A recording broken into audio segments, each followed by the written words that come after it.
So you can choose any topic like you do with your previous group work. Okay. And remember that the relationship between economics variable must be proposed, must be suggested by economic theories of previous researchers. Okay. Now, about the structure of the report, the report will contain three main sections and also some others some others subpart like abstract, introduction, and section one we will do an overview of the topic, including the theories and previous research regarding the relevant to our topic. Now, in section two, we will specify our population regression model, explained the relationship between our variables, and also we will talk about the sample and the data that we choose to estimate the model. In sections three, we will estimate the model using the sample data and make statistical inference, okay? And make statistical inference about the relationship between variables in the population. Uh, for now, you just study the knowledge to do section one and two, okay? Section three will be you will learn things in section three in chapter four, okay? Uh, and and finally you do make conclusions about what you have found in the report and list all the reference that you use to write the report. Okay, that is the structure of the report. For the introduction part, it should be written in paragraphs. Okay, do not use bullet point to write your opinion. Instead you should write the introduction in paragraphs. Okay. Um, the main content of the introduction, including the reason for choosing the topic. Why do you choose this topic? Why do you choose to investigate that topic? Okay, your research objective, or you can break it into research questions. What are the questions you are going to answer in this report? Okay, also the object and the scope of the research. Okay, and what some basic research finding. Okay, the main finding of your report, and also the structure of the report. Okay, briefly summarize what you do. Okay, so in session one I do this. In session two I do this, and in session three I do this, for example. Okay, so that is the things for introduction. Okay, next one for session one. This one is for the literature review. Okay, an overview of the topic. You will find related theories, related researches about the topic. All right. In these sessions, you will provide the definitions, classification, or role, and something about the factors that we are concerned with. Okay. So the purpose of session one is to make the readers and also yourself to understand the topic. You have to understand the topic in order to demonstrate, in order to develop the model, in order to estimate the model, and in order to explain the relationship between variables. Okay, that's why this section is very important in econometric study. It is the first step in the methodology of econometrics. That is, we do a literature review on the topic, okay, like economic theories and previous researches, okay. All right, so here we provide definitions, classification, role, or something related to the factors. For example, if I want to um, find out about the effect of what of social responsibilities of enterprises on enterprises performance, for example. So here we are concerned with two factors in the topic, that is enterprises social responsibilities and enterprise performance. Okay, so here you have to uh, make the readers fully understand about what about social responsibility and the performance of enterprises. So what is social responsibility? Okay, what is social responsibility? What is the classification of it? What are the aspects of social responsibility and so on? Okay, it include the things, the definitions or something like that, to make the reader understand better the factor that we are talking about. Also for the enterprise's performance. Okay, so what is enterprise for performance? How can we measure it? And because you won't have to specify a model, develop a model that explain the performance of enterprises. So you will have to talk about the factors that affect the performance of enterprises as well. Okay, so it went in. This is the first part. Economic theories related to your research, definition, concept, classification, and also there may be theories about the relationship between the variables, if available. Okay, usually there's for some relationship there has not been any theories about the relationship between those variables. That's why we have to base on related public research, okay, to talk about the relationship between the variables.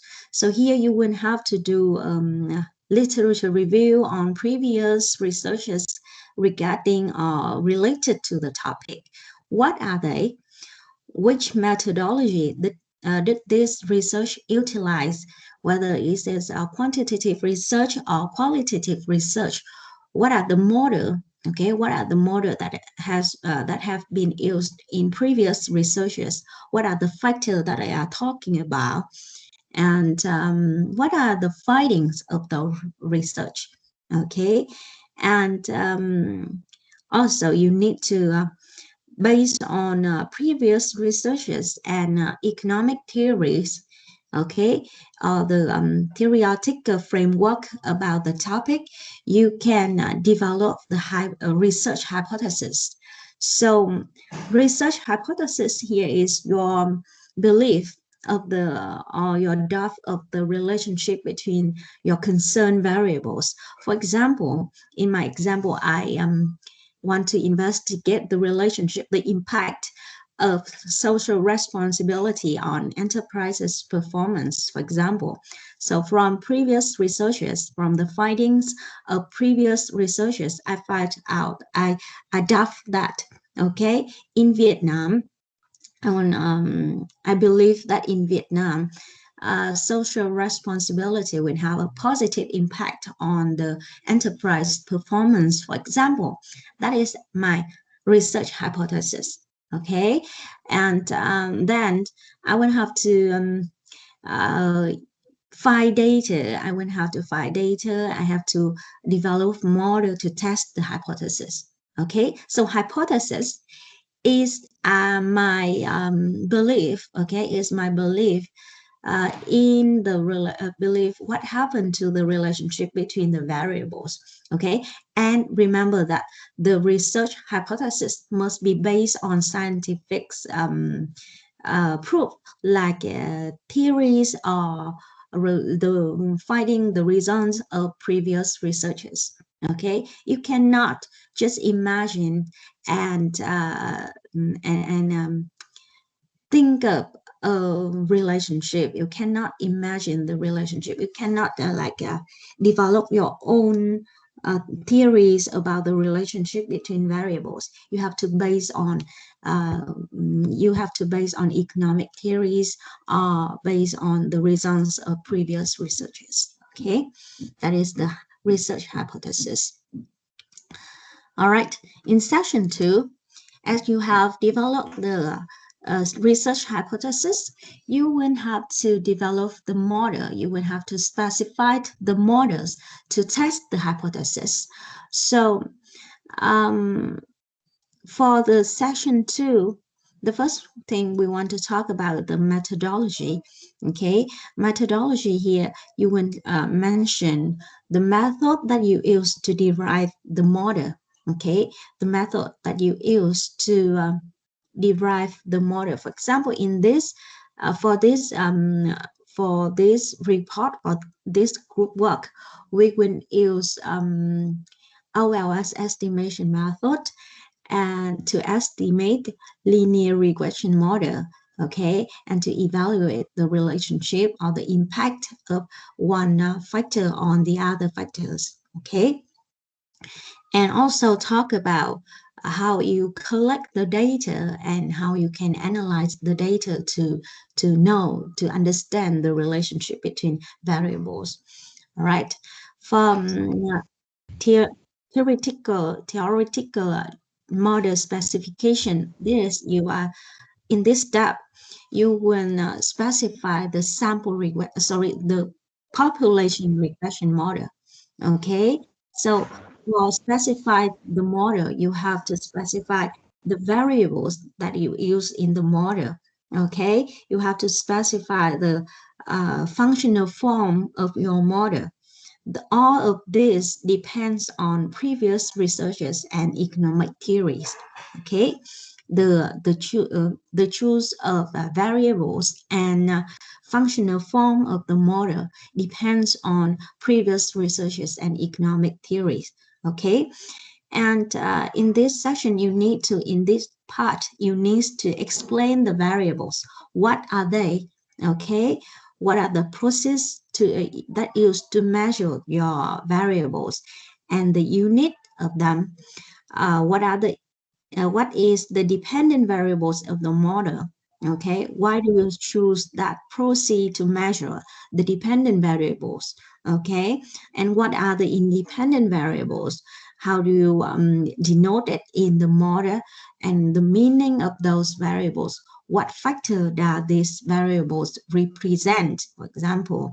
And also we will talk about our expectation, okay, our expectation of the impact of the independent variables on the dependent variables, okay, based on a theoretical relationship, based on theories, based on supporting researches, okay, all right. The relationship, our expectations must be based on theories and previous research as well.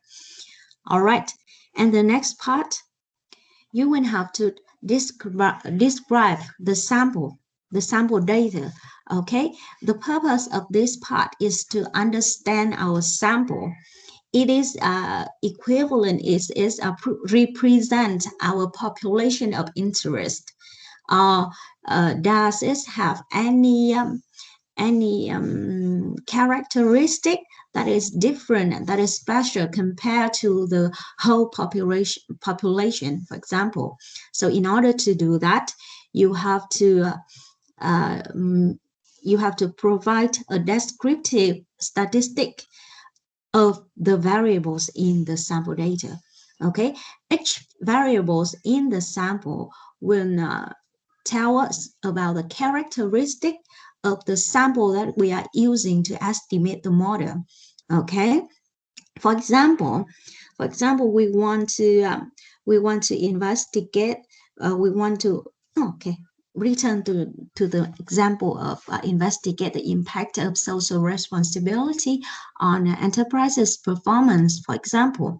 So in our sample, okay, the average label, okay, the average label in each company is about 100 labels, okay, 100 workers in each company of the sample. That is the average number of worker in each company that we are in the sample we are using. Okay, is the same as the average scope um, of the whole enterprises in Vietnam. Okay, whether your this part is to make us understand more about the sample and to see whether our sample represent the data. If okay, if for example the number of workers, the average number of worker in the companies in this sample is 100, and the average number of workers for the enterprises in Vietnam is also around 100. Then this one may represent the population, okay? But if the number of worker for enterprises, the average number of worker for enterprises in Vietnam is about 1,000, all right? Then this sample may not represent our population. Okay, so here you have to provide the descriptive statistic of all the variables in the model of the characteristic of the sample to see whether the sample represents our population, and to see whether there's any special things or any characteristic that the sample is different from the population. Okay, and it will have you to interpret the estimated model more easier.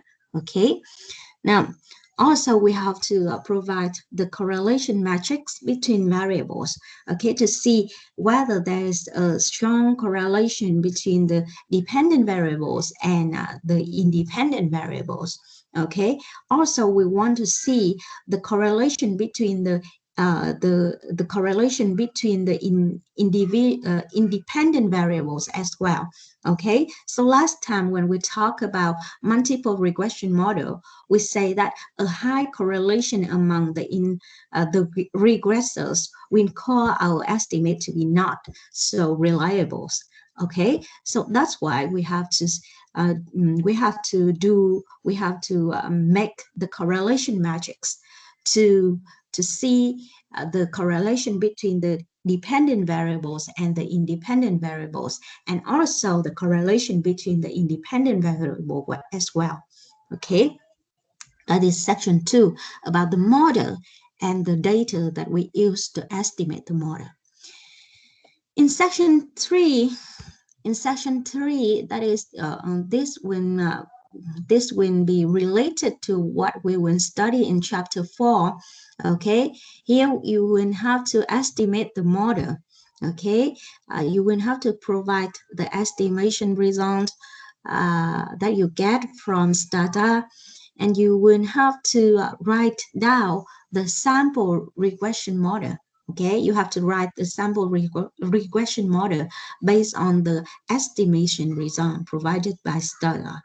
Okay, then actually in the methodology of econometrics, before doing the hypothesis testing, you have to check for the model problems, like check whether our model satisfied the basic assumption of the classical linear regression model.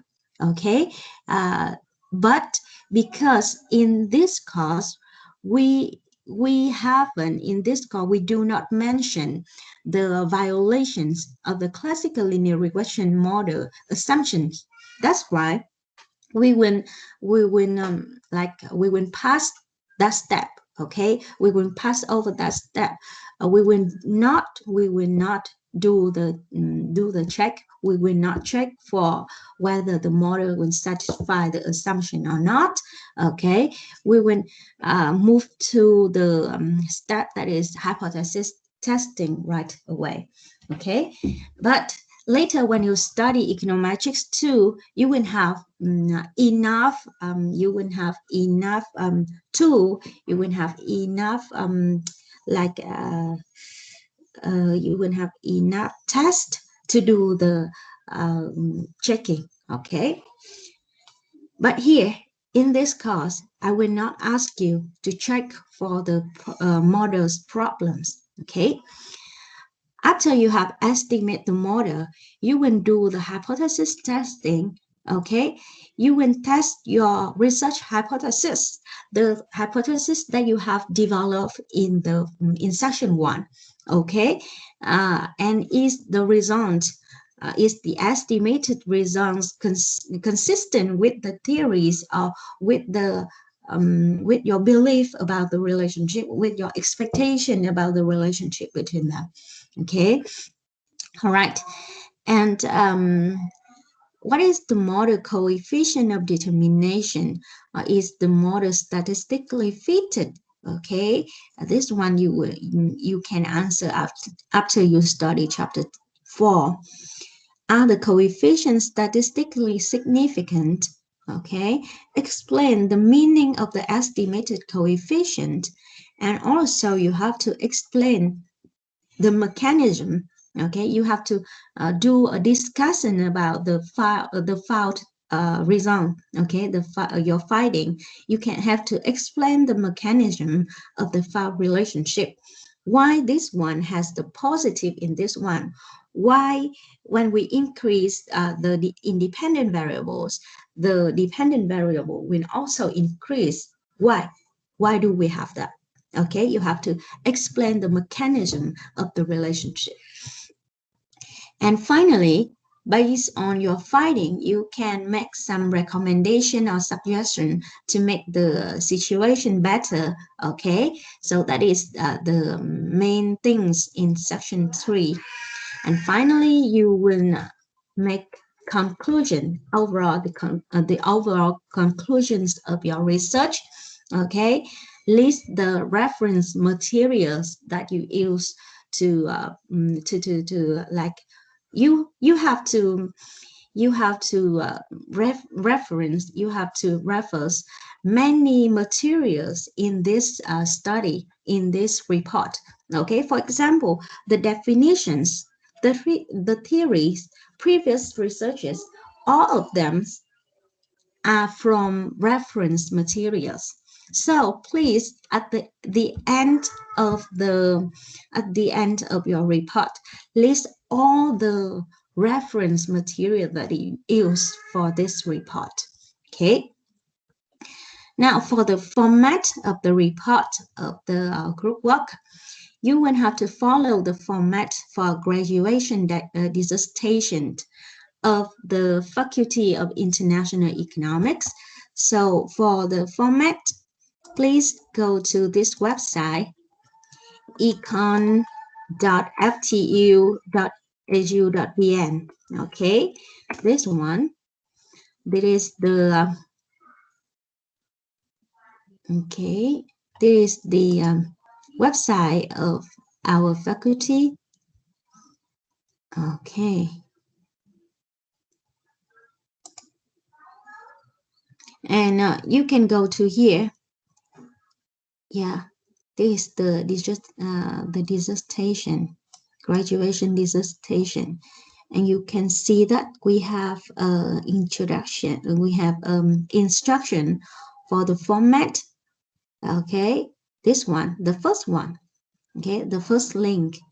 Click here. All right, we have the here we have the English version. Is the below. Okay, is the later can sign up with Google.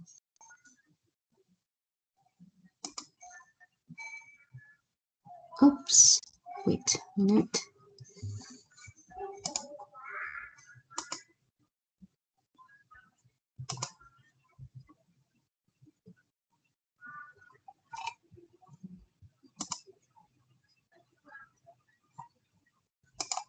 Okay, so here you have the guidelines or instruction for graduate thesis dissertation. This is how you will like yeah, the format of your papers. Okay, you please follow this guidelines or instructions to write your group work. Okay, all right. And please cite all the reference shortly in your report and in detail in the list of reference. So in your report, when you mention any definitions, when you mention any researchers, please cite the author and the published year.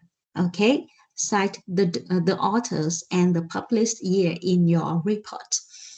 Whenever you mention a definitions, a theories, or when you mention a previous researchers, okay, and at the end of the report, you will have a list of reference, and in the list of reference, you will provide all the detail of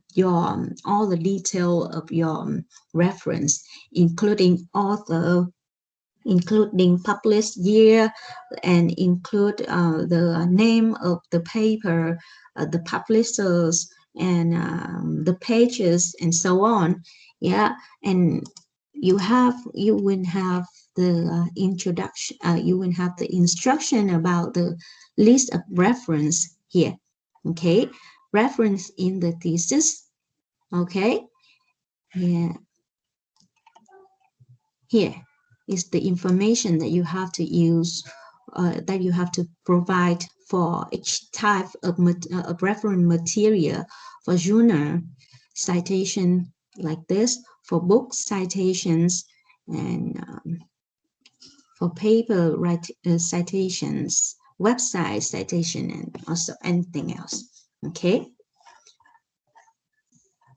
you will find it here. Okay, everything.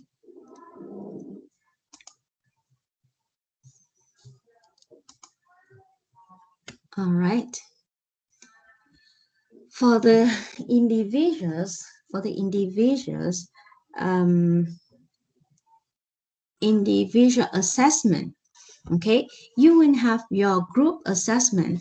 Okay, the group assessment will be made by me, okay, for your group work, but this individual assessment is will be made by your group members.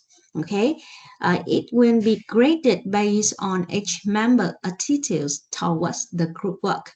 Okay, and for this individual assessment, you will be graded by your team member, whether you're responsible for your work, whether you are responsible for the group work. Okay, you do it on time, or you submit your work late or something like that. Okay, you don't show up in the group meeting or something like that. Okay, this is based on your attitude toward the group work. You are observed. Okay, you are observed by your group members, and they will grade your attitude. Okay, so the maximum grade for individual assessment is 10. Okay, each member in the group will be graded by other members. Okay, for example, if the member we are considering here is A, so A will be graded by other members of the group. I don't need A to grade himself. Okay, so B give a 10, C gives a 10, and D, okay, I do very well, and he also give a 10. E also give a 10, and then the average score of A for individual assessment is 10. Okay, and now for B, he is late for the group meeting. He submit the group work, his work late. Okay, and then that's why I give him 8. Okay, C give B a 9, D gives B an 8, and E gives B a 9, and overall the average score of B is 8.5. Okay, and you will do the same for other members of the group. Okay, now how will we use this individual assessment? So each student in the class will get a midterm score. Okay, so your midterm score will be equal to the group project score that is made by me. Okay, multiplies or times the individual assessment, which is here. Okay, divided by 10. All right, and plus any encouragement point if available. Okay, so although you are doing a group project, okay, you're doing group project, but your midterm score can be different. Okay, all right, so remember to focus on the group work, to be responsible, okay, for the group work. All right, and what else? Remember to calculate the average score. Do not make me to calculate this. Okay, you have to calculate the average score. All right, and remember to put the group assessment tables on the first page of your group work. Okay, after the cover page. Okay, that is the individual assessment. What else do I have to tell you here?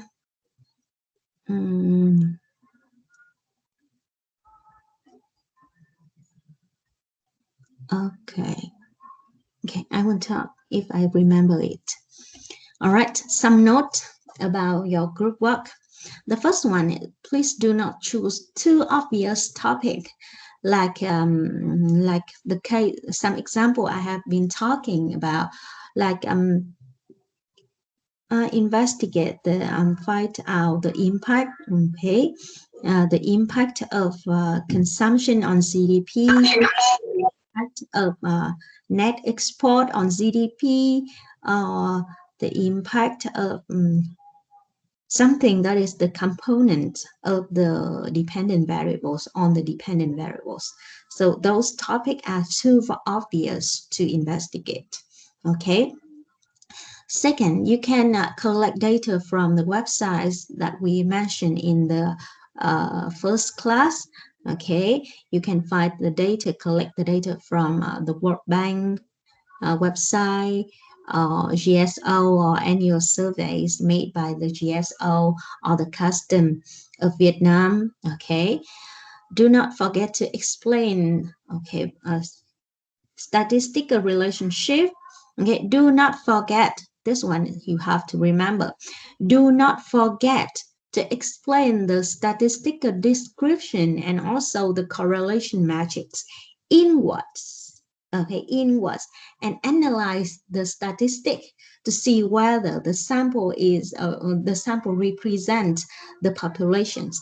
Okay, you have to explain them inwards. Some group put the statistic table in the report and say nothing about it. Okay, they make me to interpret myself. Okay, interpret the table by myself. So in that case, you will not receive any point for that work. Okay, I will not give you any point for the statistical description. All right. So you remember to explain the statistical description in words and clearly describe the sample to see whether the sample represents the population. Okay, is there any special thing about the sample? Okay, all right. Do not leave the data set in the main content of the report. You have to leave them. Okay, you have to put the data set in the appendix. Now, one important thing, do not copy and paste the estimation output generated by Stata. Okay, do not copy and paste the estimation output by Stardust. Okay, you have to insert tables and you have to type necessary information that you use from the estimation output generated by Stardust. Okay, but you will have to copy the image of data estimation output and save a room for them in the appendix, okay, as a proof for your finding in the report. All right. If your report doesn't include an individual assessment table, your group members' individual assessment grade will be 8 automatically. Okay, so for example, your group received a 9 for the group project, for example. Then your group and then your individual assessment grade is 8. All right. So what will be your midterm score?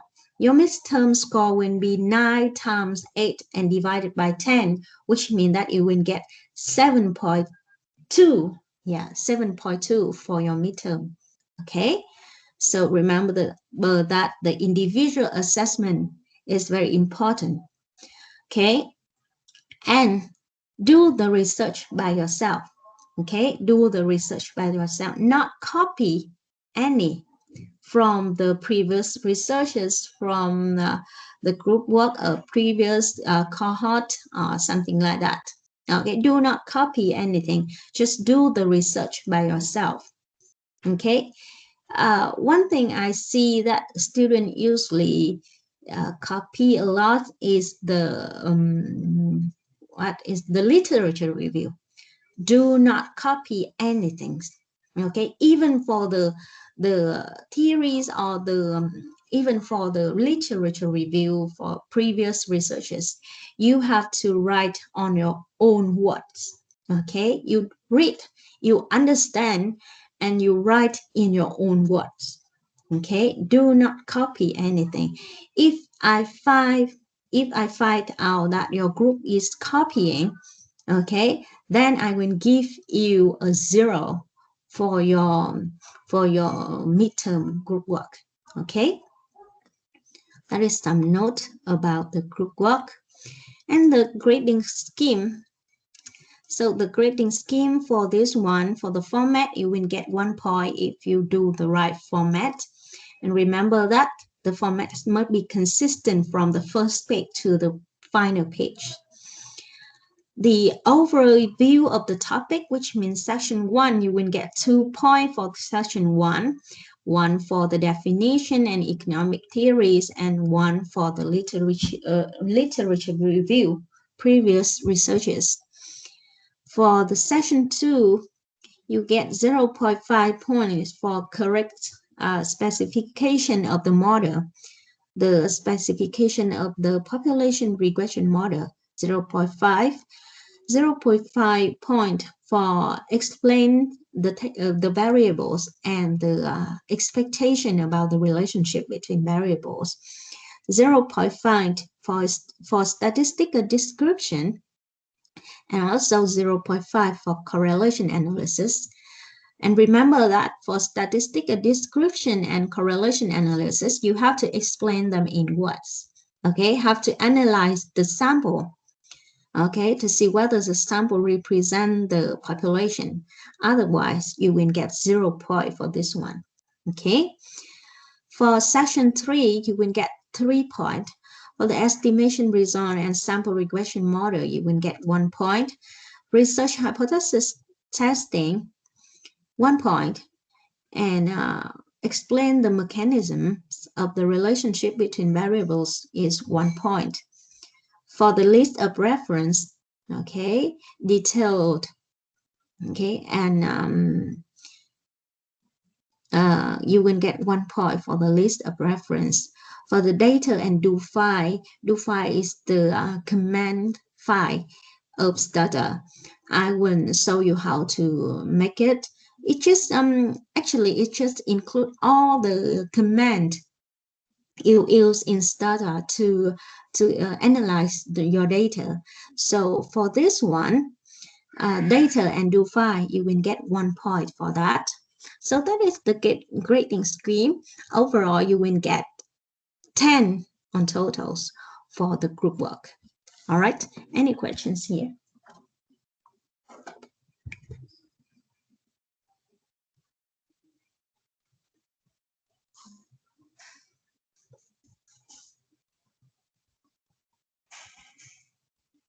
Do you have any questions? Okay, so on the literature review, to my experience, there are many researchers that are out of our reach that we don't fully understand. So is it okay if we citate what? Yeah. Is it okay if we quote what the authors say in a uh, in a column and then reference it down? Is it okay? So you will make a table. Is it? Will make a table of previous researches? Or what? Yeah. The reference is of course a must. But is it okay if I just copy down the quote unquote, what the authors say, Oh, and then put it in a column? I forgot what it's called. Do you mean brackets? Yeah. A double quotation mark. Yeah. Yeah. okay. Put it in there, like, well, in case I come across some, credible researchers that mm, it's too advanced for me to understand. Is it okay if I just put it into a quotation mark and then, Yes, put the it's reference okay. to? Yeah, Yeah, is a way to cite the reference materials. Okay.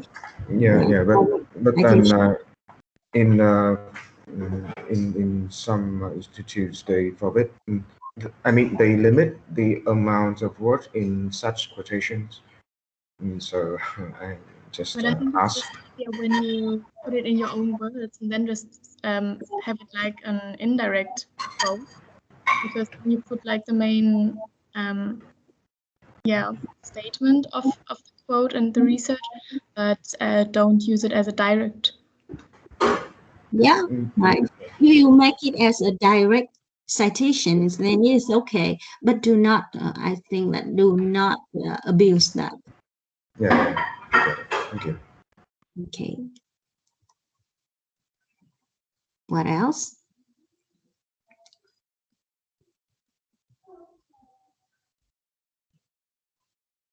Okay, so you're all clear about the group work. So I will give a deadline for the group work. So we are okay. This one is the final week. Okay, and then this one is the final week, and you will have to submit the midterm on when we maybe on I would have to have time. I will have to put your midterm and participation score before you take the final exam. So I think the final deadline for your group work will be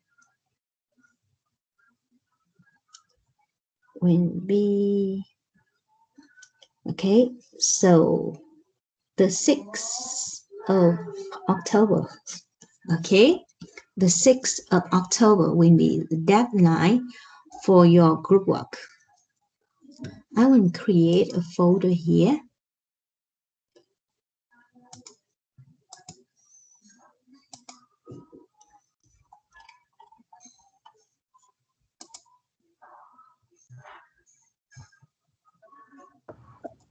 In the general channel, I will create a folder here.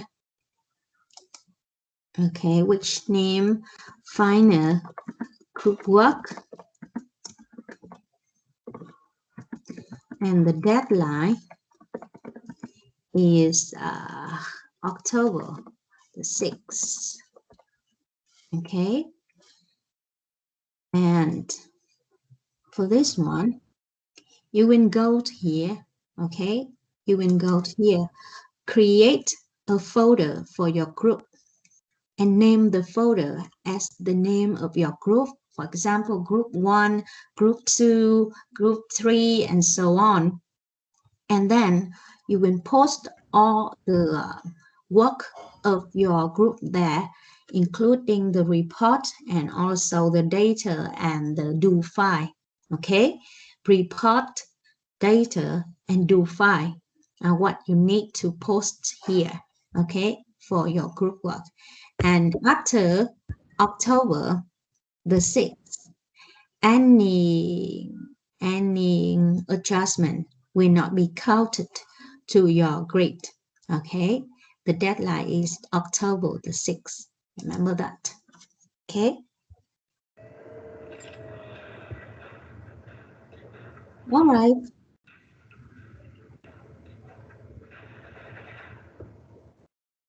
Now let's do chapter 4. If you don't have any other questions regarding the group work. Excuse me. Yes. Do we have to present our dissertation, or we just have to do it? Yeah, actually, I don't think we will have enough time to do the presentations. Okay, you just do the report as I instruct in the class. Okay, remember how to explain the relationship between variables. Okay, how to estimate and interpret the relationship. Okay, and if we have time, you might have to do a presentation, but I don't think that we will have enough time for the presentation. Okay, so in that case, you just have to submit your group work.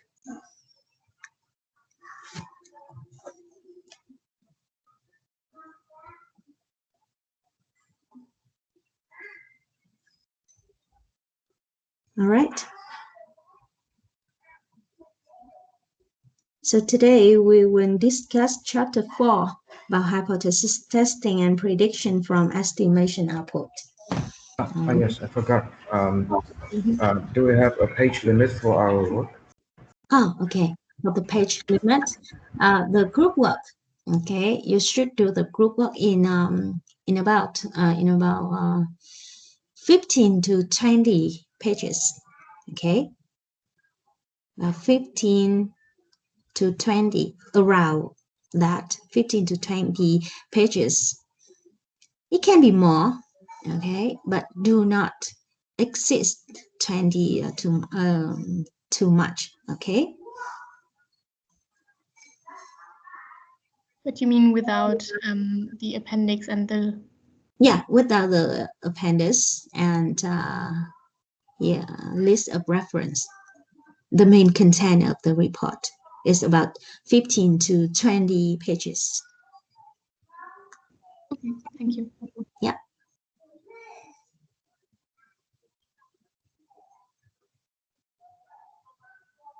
You can, if you have any questions, you can contact me. You can send me a message. Okay, I will answer your questions. Now for chapter 4, hypothesis testing and predictions. What is it? Okay, let's take a break. And after the break, we will study chapter 4. Okay, let's take a 20-minute break. All right, and then we will come back for chapter 4.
Teacher, I have some personal question.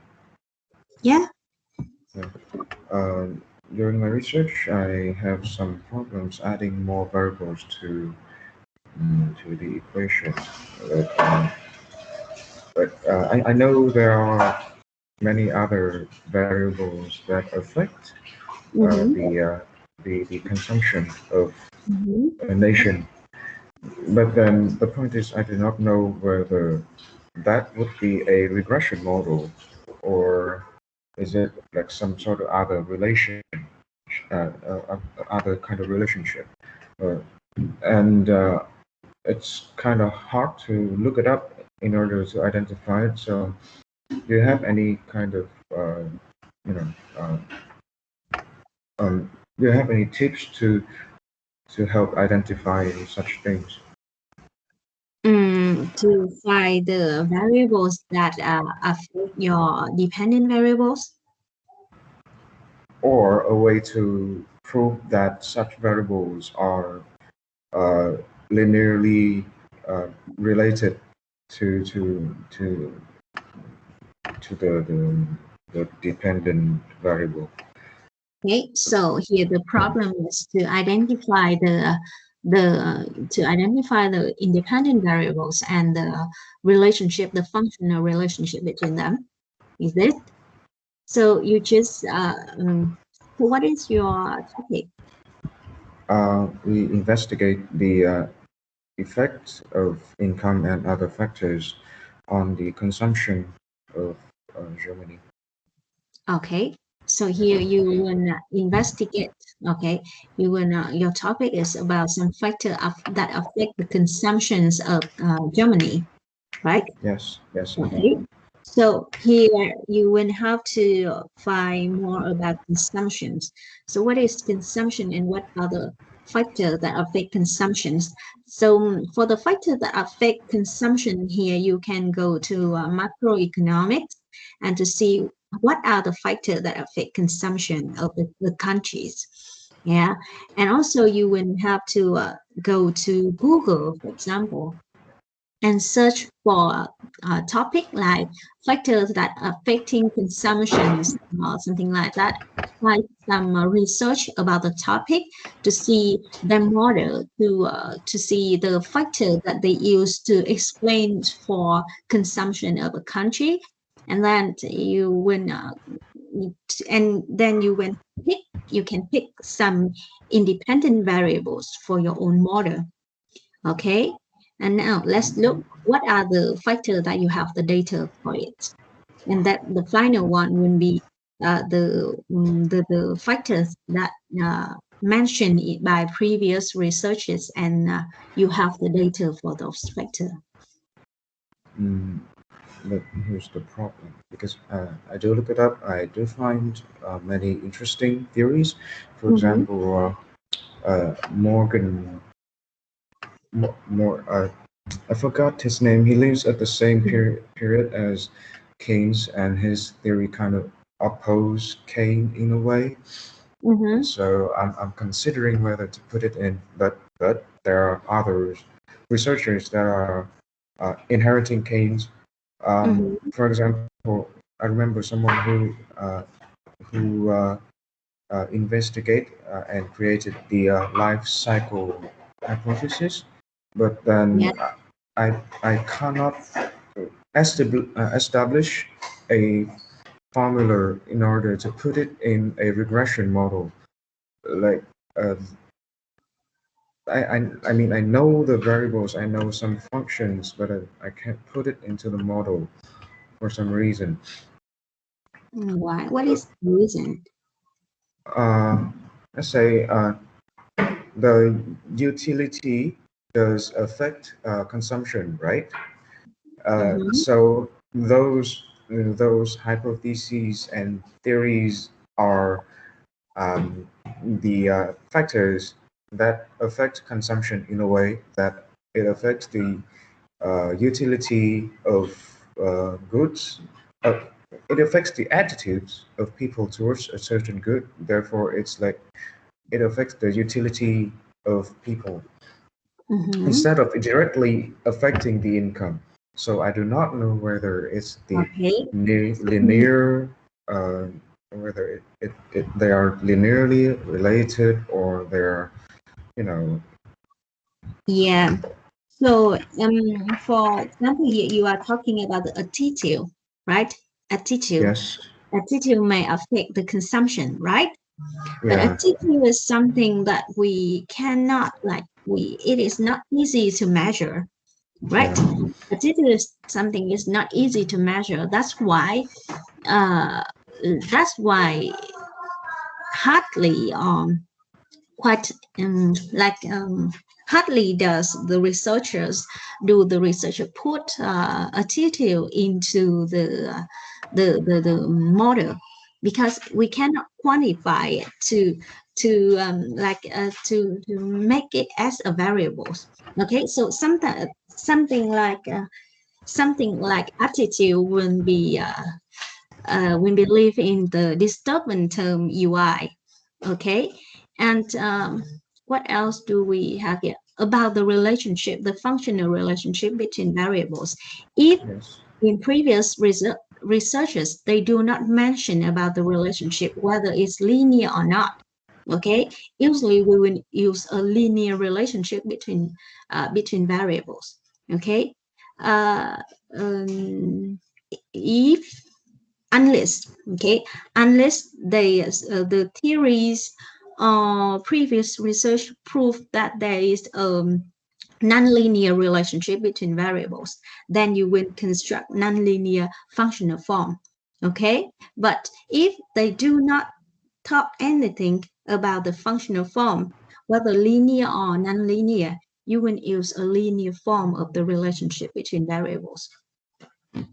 okay. So if they do not say anything, we're free Yeah, to use the linear form. yeah, right. Okay. Okay. Yeah, I'm really hooked into this life cycle hypothesis.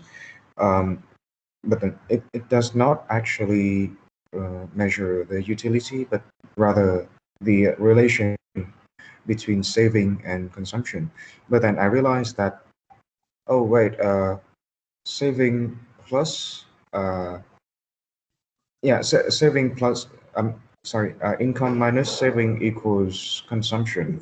Yeah. So I was kind of, I mean, it conflicts with what I knew about economics. So I really tried to read it, but there are no actual.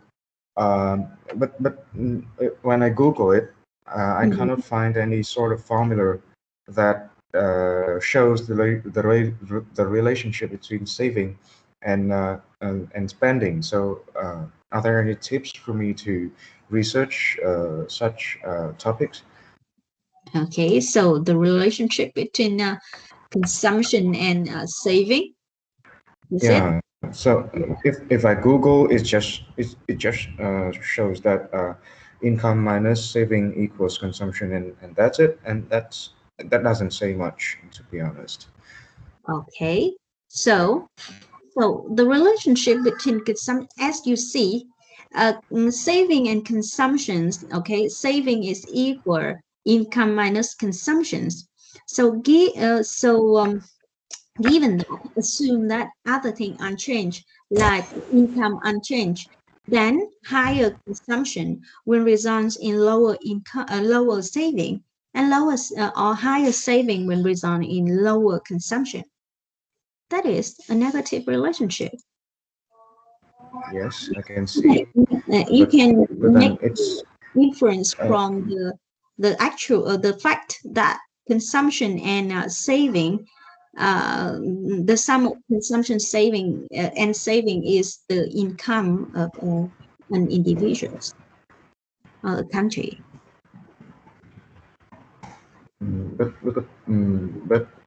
yeah, there lies the problem that I can see that it's very obvious in a way Mhm. because yeah, it's just too obvious. We have the income, we have the consumption, and then all of a sudden we are saving in, and saving is such a an obvious Yeah, variable that we can put in. yeah, it's an So yeah, obvious relationship. yeah. So I'm afraid that it's not. First of all, I don't think it's the is the idea of the life cycle hypothesis, and secondly, I don't think it's suitable for the paper that we're doing research on. Mhm. So yeah. Mhm. Try to find other factors that affect consumptions. Okay, like maybe some factor like okay income, and what else? You can have The expectation of economic yeah, development also affect the yeah, you can consumption. have the inflations can affect consumption as well. Yeah, we Yeah, want to Okay. get inflation and interest and also taxes because that also yeah, influence the consumption. yeah. Okay. That's why that's right. Okay, Okay. I see. all right. Okay. Thank you.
Okay, class, let's come back and study chapter 4.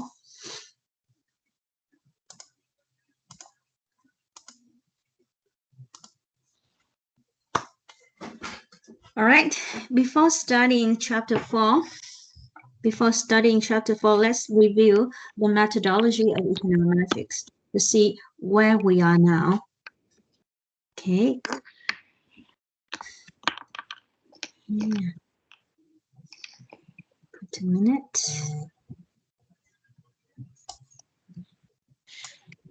All right. So about the methodology of econometrics, what is the first step? What is the first step in the methodology of econometrics? We do literature review on theories and previous researches, right? We will have to do a literature review of theories and previous researches, and then you have to develop the research hypothesis of your research. The research hypothesis,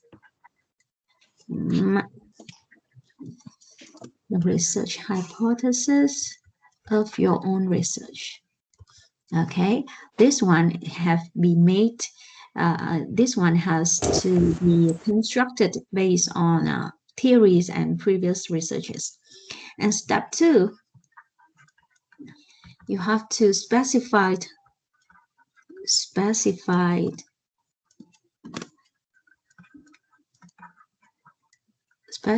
the population regression model. Okay, specify the population regression model that you can use to test. You will use it to test the research hypothesis that has been developed in step 1. Okay, so here in specifying the population regression model, you have to identify the variables that you will use in the model. Okay, what will be the dependent variables and what are the independent variables that you use to explain the dependent variables. So determine what are the variables in the model. Okay, and not to forget, okay, try to include important independent variables that significantly affect the value of the dependent variables. And also you have to identify the functional form, the functional form of the population regression model, whether it's a linear functional form or a non-linear functional form. Okay, and for the model we have, for the population regression model, we have simple regression model.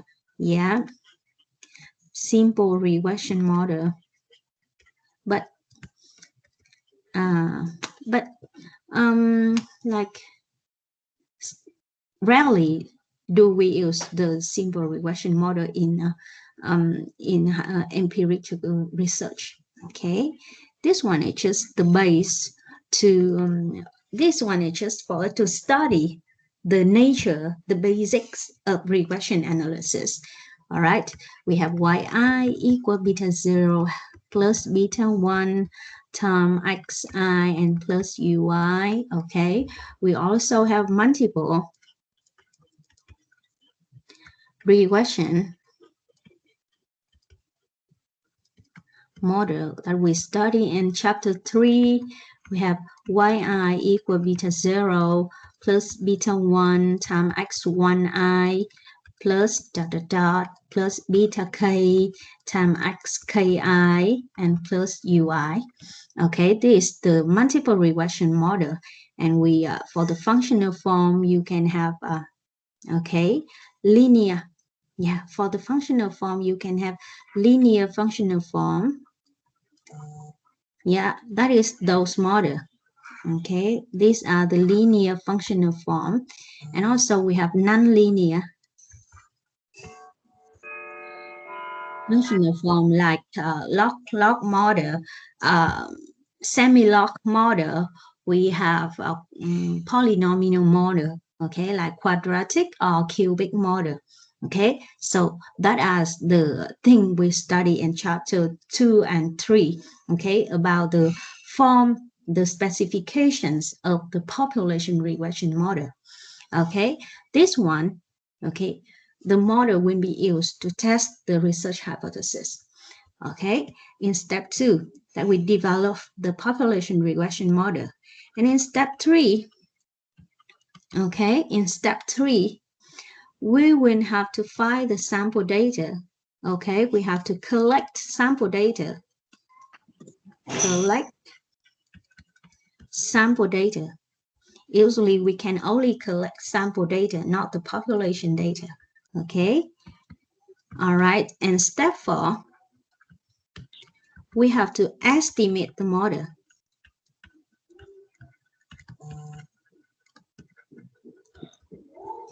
Now, estimate the model. What is the method that we use to estimate the model? OLS. Yeah, OLS estimation method. Okay, and also we use sample data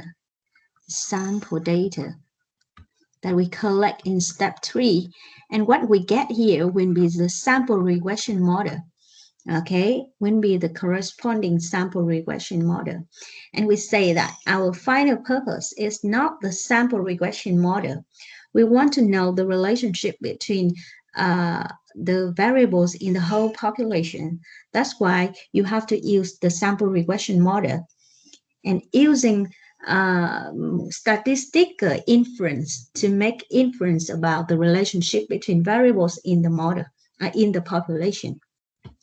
For the population regression model, we have the parameter, which is the beta 0, beta 1, and so on to beta k. Okay, and for sample regression model, you will have the sample statistic, which is beta 0 hat, beta 1 hat, and so on to beta k hat. Okay, so what we care here, we actually care here is the unknown parameters. Okay, we want to know about the unknown parameters in order to understand the relationship between variable in the whole population. Okay, but what we get here is just the sample statistic. Okay, and it tells us about the relationship between the variables in the sample. Okay, and that's why we will have to take advantage of statistical inference to make inference about the unknown parameters here. Okay, so actually we have a step 5 here. That is, we will check for the model problems, or to see whether the model satisfies the basic assumption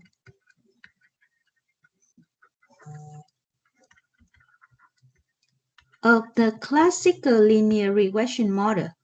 Okay, in chapter 2 and 3, we say that when our model satisfy all the basic assumption of the classical linear regression model, then the OLS estimator here, okay, will be the best estimator for the unknown parameters. All right, but that's why here in research, in empirical research, we have to check for whether our model satisfy the basic assumption of the classical linear regression model. Okay, if our model satisfies those basic assumptions, then you can use beta 0 hat, beta 1 hat, and so on to beta k hat to make statistical inference about the unknown parameters. Okay, but because, like I say, in this course, we do not study this one. You will learn about this one in econometrics too. That's why we will not do this step. Okay, we will not do this step. We will go to step 6. Okay, that is hypothesis testing. Yeah, hypothesis testing.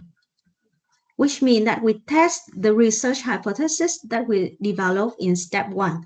Okay, so for example, in step 1, we develop the hypothesis say that in Vietnam, the social responsibilities of enterprises have positive impact on the performance of enterprises, for example. Okay, so here we will use the sample regression model, okay, the estimated model to test the hypothesis that we develop in the step 1. All right, by using what statistical test like you have studied in probability and statistic, that is t-test, f-test, right? We will construct the confidence interval for our unknown parameters, for example. Okay, all of this, okay, and estimation. All of these are called statistical inference, and that will be what we will study in chapter 4. Okay, and remember that for this course, we are not doing this step because we do not have time to study this one. Okay, and that's why in your group project, I ask you to make the statistical inference right after you estimate the model.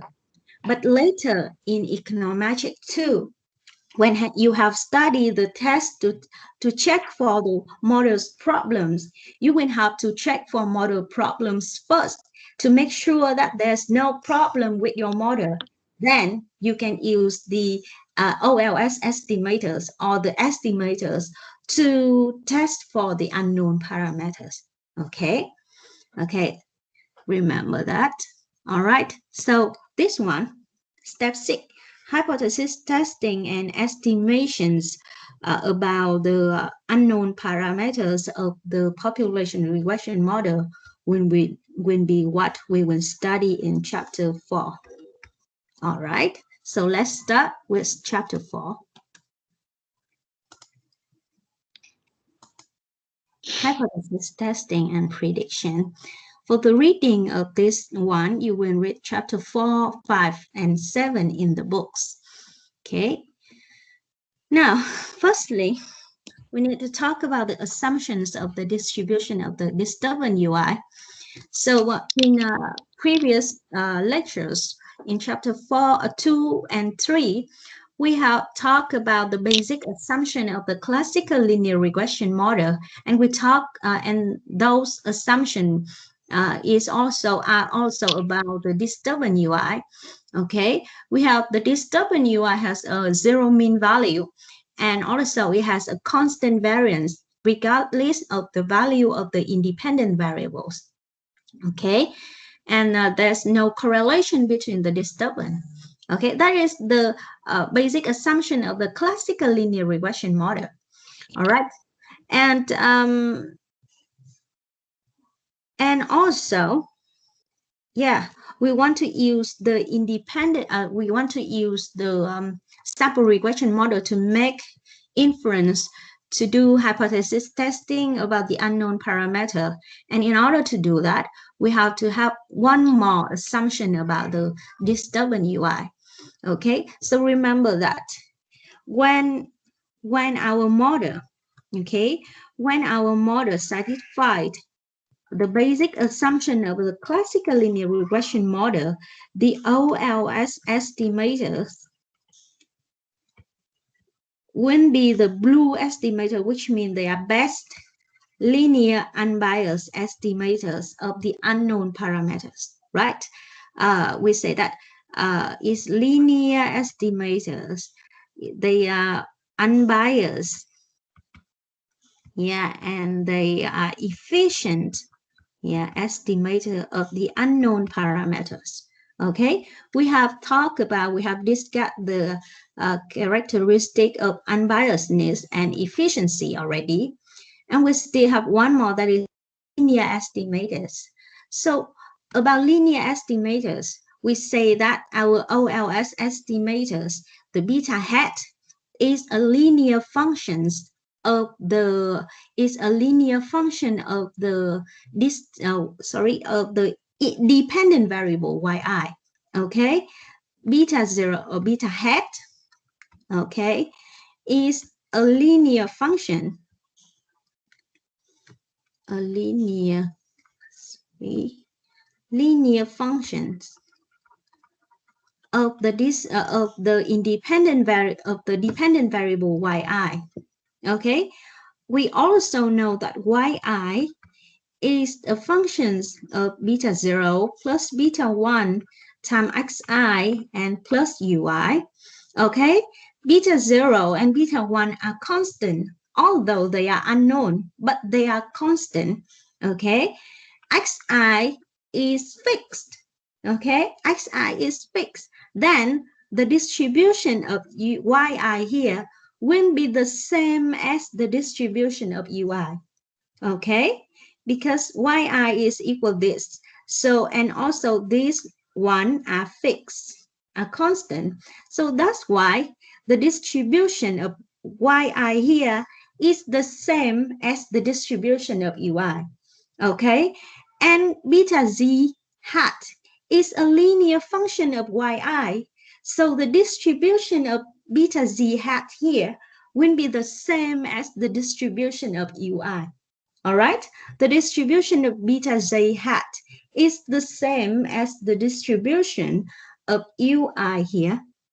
Okay, so now we will give us an assumptions about the distributions of the disturbance ui.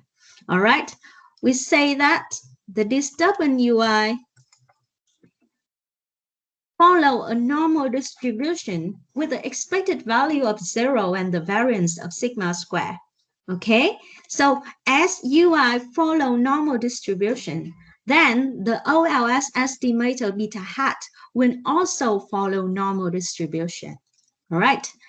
Okay, and this assumption allows us to derive the probabilities distribution of OLS estimators.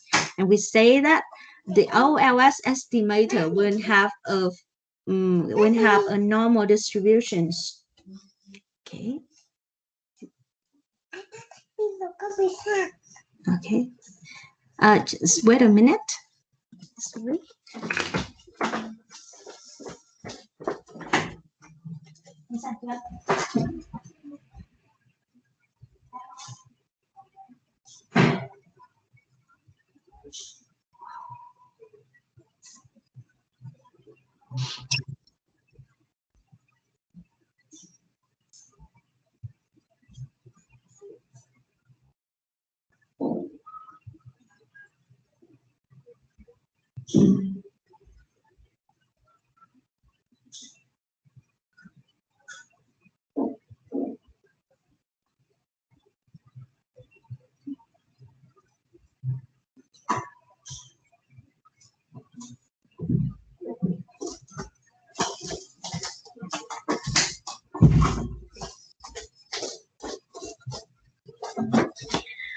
Okay, so as we discussed before, as the disturbance has a normal distribution, then the OLS estimator will also has a normal distribution.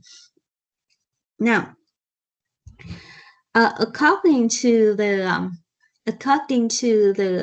central limit theorems in statistics, okay, when the sample size is small, say is less than 100, the normality assumption is necessary. The normality assumption of the disturbance is necessary to make sure that the OLS estimator is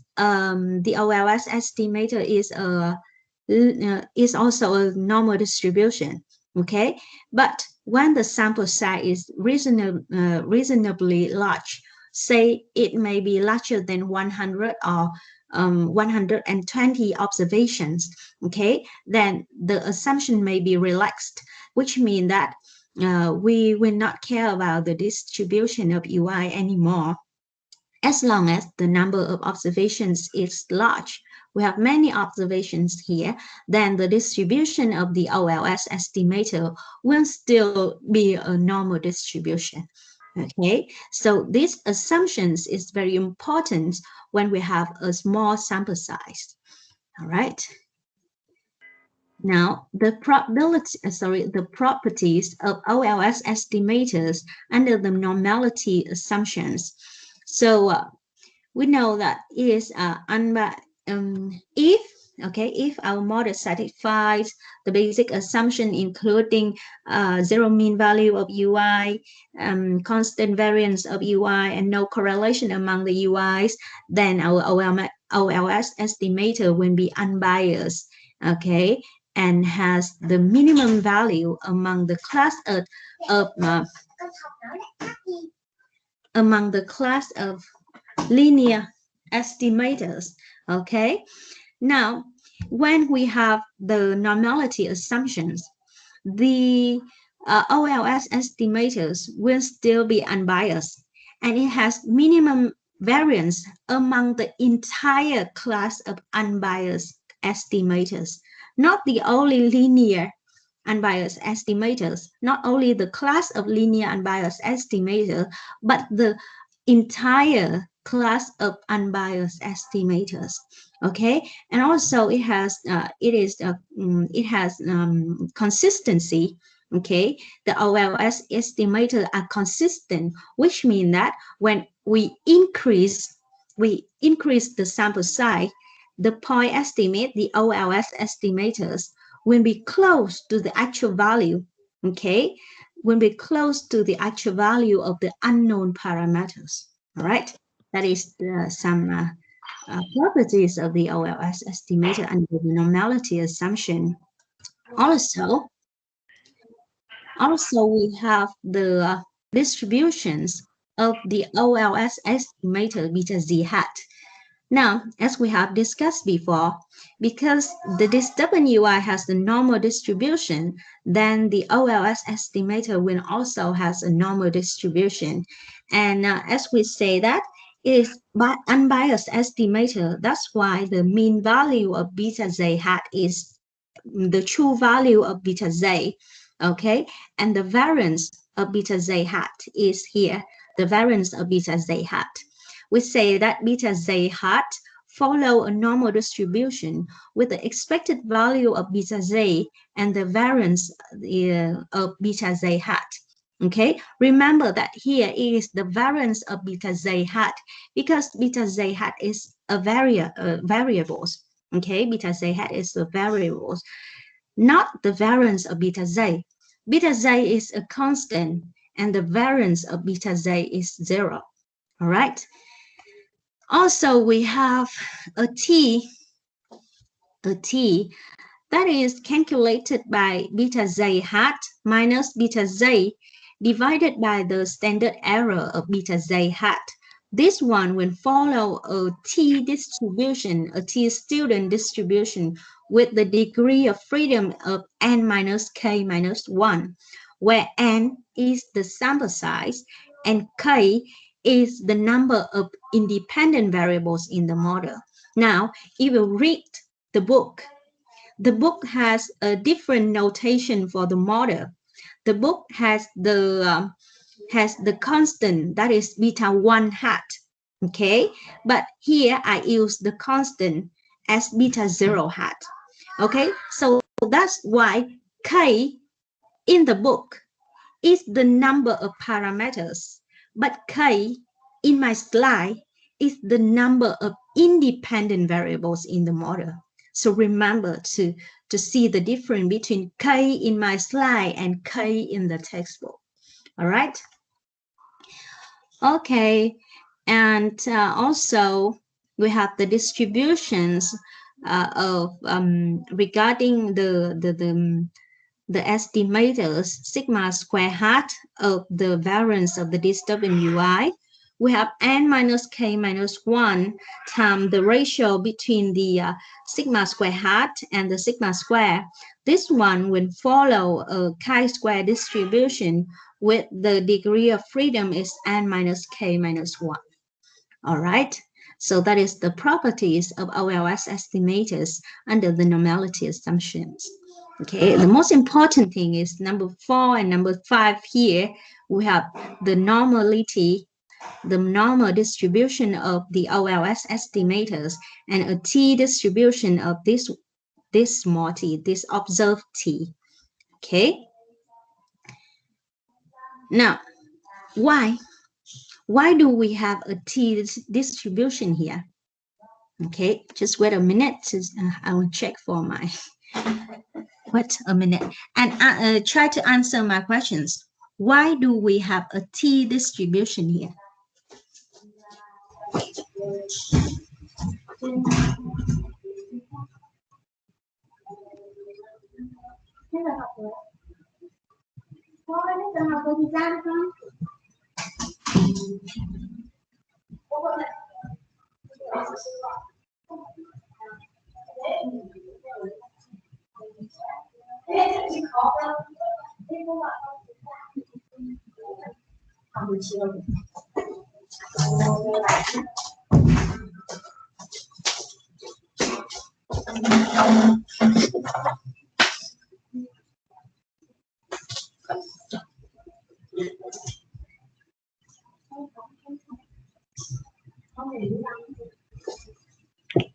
Okay, so why do we have a t distribution here? Why is it a t distribution, a student distribution, not a normalized distribution? Why? I think it's because the sample size is kind of small. The sample size is quite small. Actually, even when the sample size is large, this one will still follow a normal distribution. The reasons? Because we don't know the standard. Yeah. Exactly. We do not know the exact value of the standard deviations of the OLS estimator. Yeah, here we just have the sample estimate. Yeah, we have the sample estimate, which is the standard error of beta z hat. Okay, we do not know the exact value of the standard deviation of beta z hat. Okay, we just know the sample estimate of it. That is the standard error of the beta z hat. Okay, that's why we have beta z hat minus beta z divided by the standard error of beta z hat. This one will follow a t student distribution with the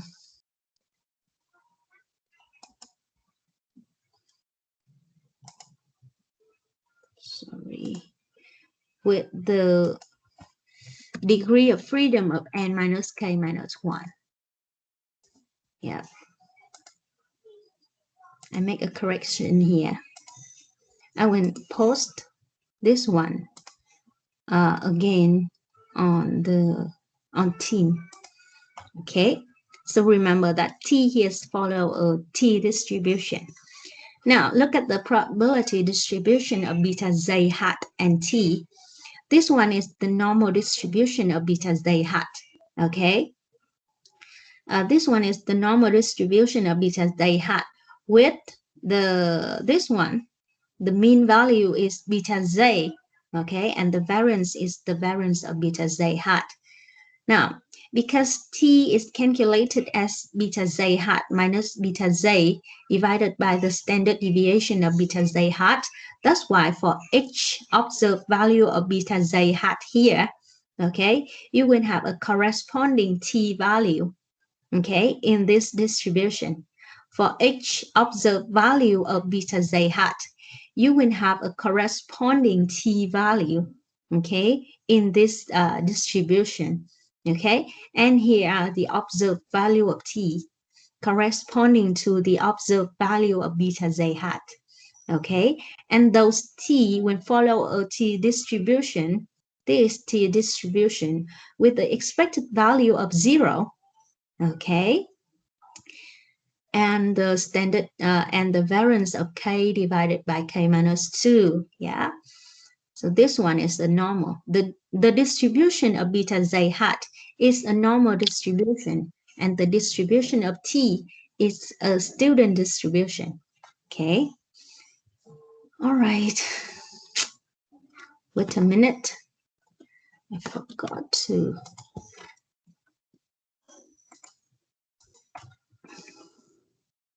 Okay.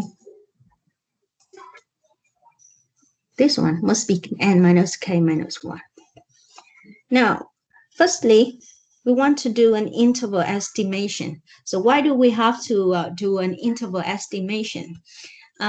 So the beta z hat that we get from a certain sample are called the point estimate of the unknown parameters. And obviously, we know that this point estimate can be differ from the actual value of the unknown parameters. Yeah, and for each sample, you will get a different value of the point estimate. All right, so that's why in order to evaluate the point estimate, we will have to evaluate the the reliability of the point estimate by using the variance or the standard error of the point estimate. All right.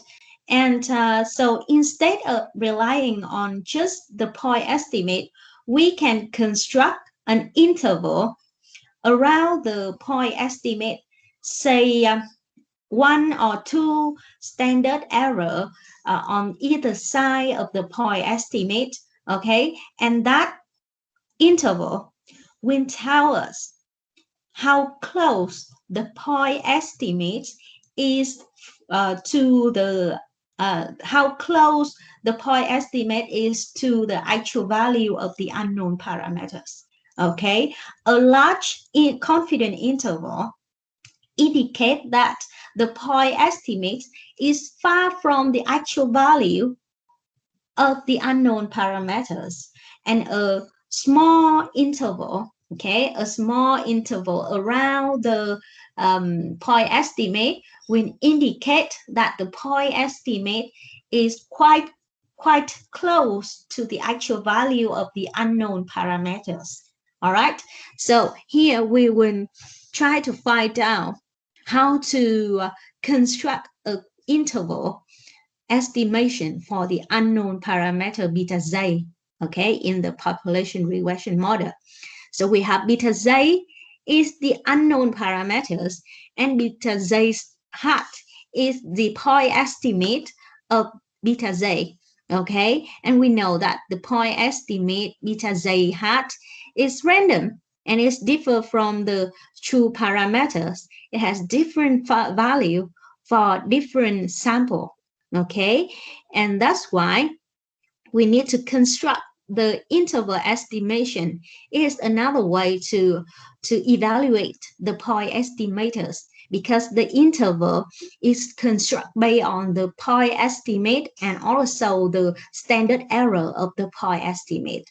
All right, so interval estimation is an interval around the point estimators that contain the true value that has a high chance, okay, that has a high chance of containing the true value of the population, okay, with a certain probability. This probability is usually a very high probability, okay, and to construct the interval, we need the level of significance alpha, okay, and alpha is the probability of type 1 error, where we reject the HO hypothesis when it is true.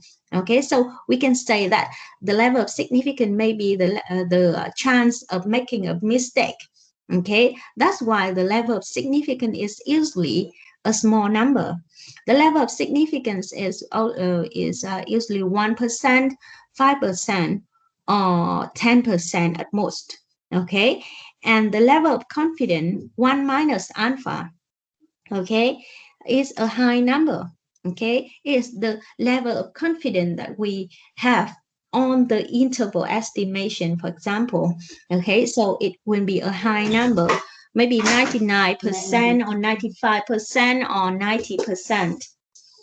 Okay, and the interval estimation, like we say, is an interval around the point estimator. Okay, an interval around the point estimator here it will be beta z hat minus epsilon to beta z hat plus epsilon, where epsilon here is a range. Okay, usually it is one times one standard one standard error, or two standard error, or three standard error, or other terms of standard error. Okay, and the probability that the random interval, this one, that random interval contain the true value of beta z is 1 minus alpha times 100%. Okay, and remember that this one is this interval is a random interval. Okay, is random for different sample. It will have different value. Okay, it is random as the OLS estimators. All right.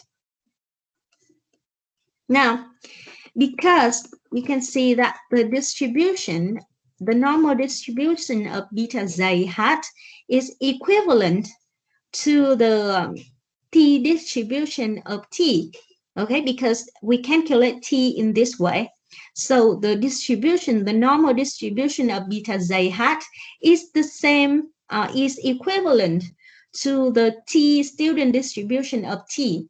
That's why we will take advantage, we will make use of the distribution of t to construct the confidence interval for our unknown parameters. All right.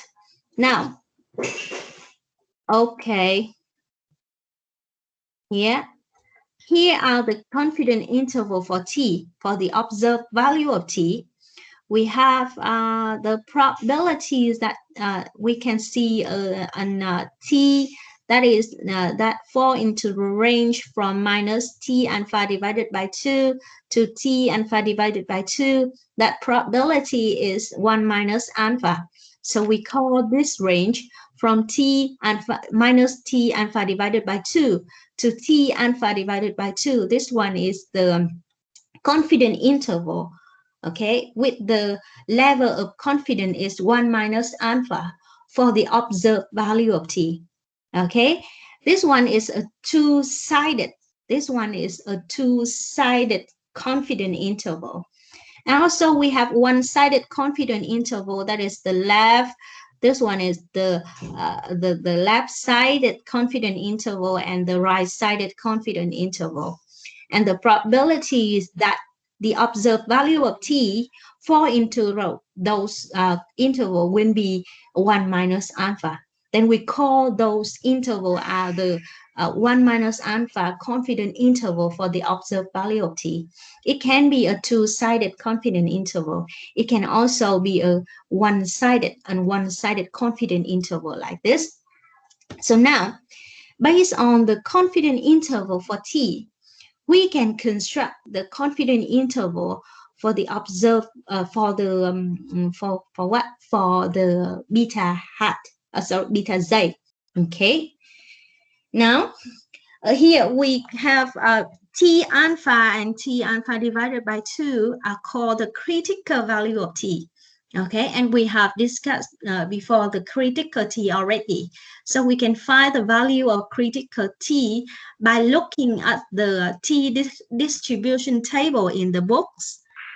Okay, by looking at the t distribution in the book.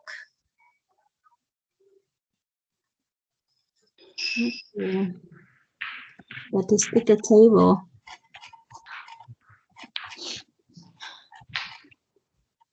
Here, this one is the t distribution, and you can look for the value of t, a critical value, the critical value of t in this table. You can also use Excel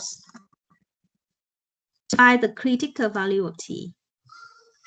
Okay, that is, we will use the function.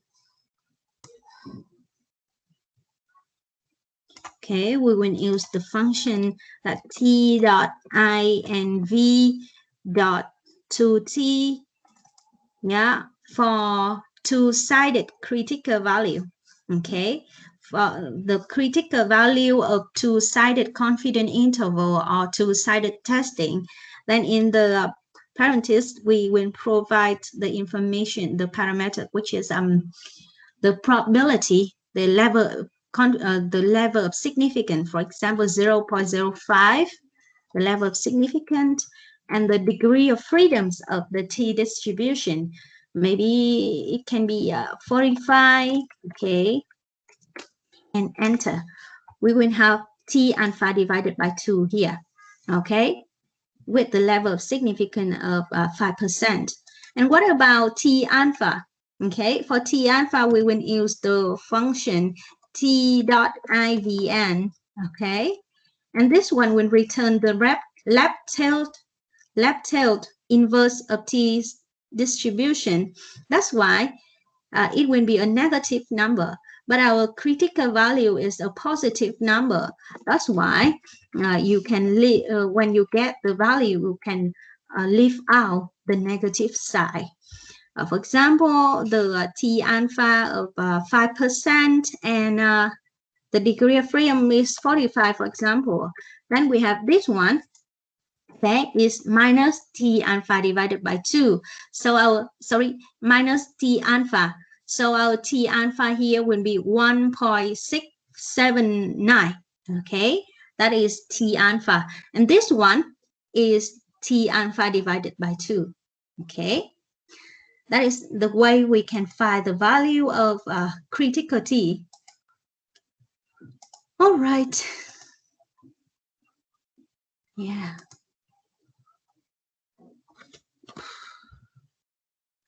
Don't correct it here. N minus k minus 1 and n minus k minus 1.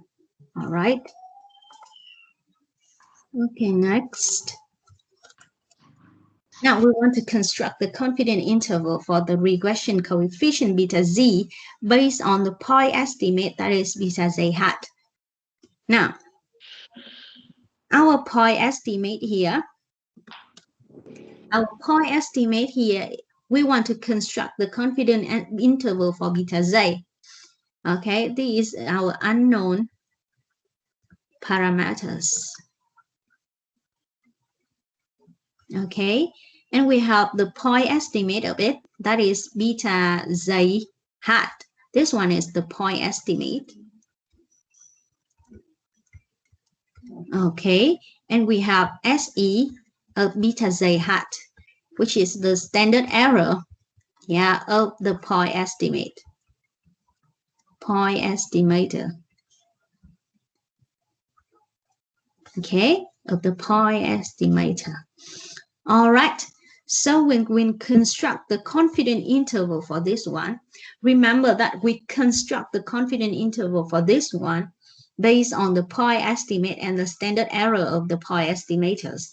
All right, we have now we will base on the confidence interval for t, because the normal distribution of beta z hat, okay, is equivalent to the distribution of t.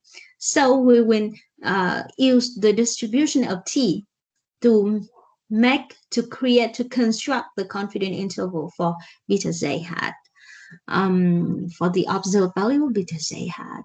Now we have t equal beta z hat minus beta z and divided by SE of beta z hat. All right, so we also have the probability of t, the confidence interval of t, which is minus t alpha divided by 2, less or equal to t less or equal to t alpha divided by 2. This probability is 1 minus alpha, and we call the interval minus t alpha divided by 2 to t divided by 2. This one is the confidence interval for the observed value of t, okay, with level of confidence 1 minus alpha. Okay, we call that. Now, because t is equal to this one, so I just replace t by this formula. We have probability that's minus t alpha divided by 2 less or equal to beta z hat, okay, minus beta z divided by the SE of beta z hat, okay, is smaller or that less equal to t alpha divided by 2. This one is equal to 1 minus alpha. Okay, this probability is equal to that. Now, because I want to construct the confidence interval for beta z, all right, that's why I will do some mathematical transformation so that in the middle here, in the middle of these equations will be beta z only.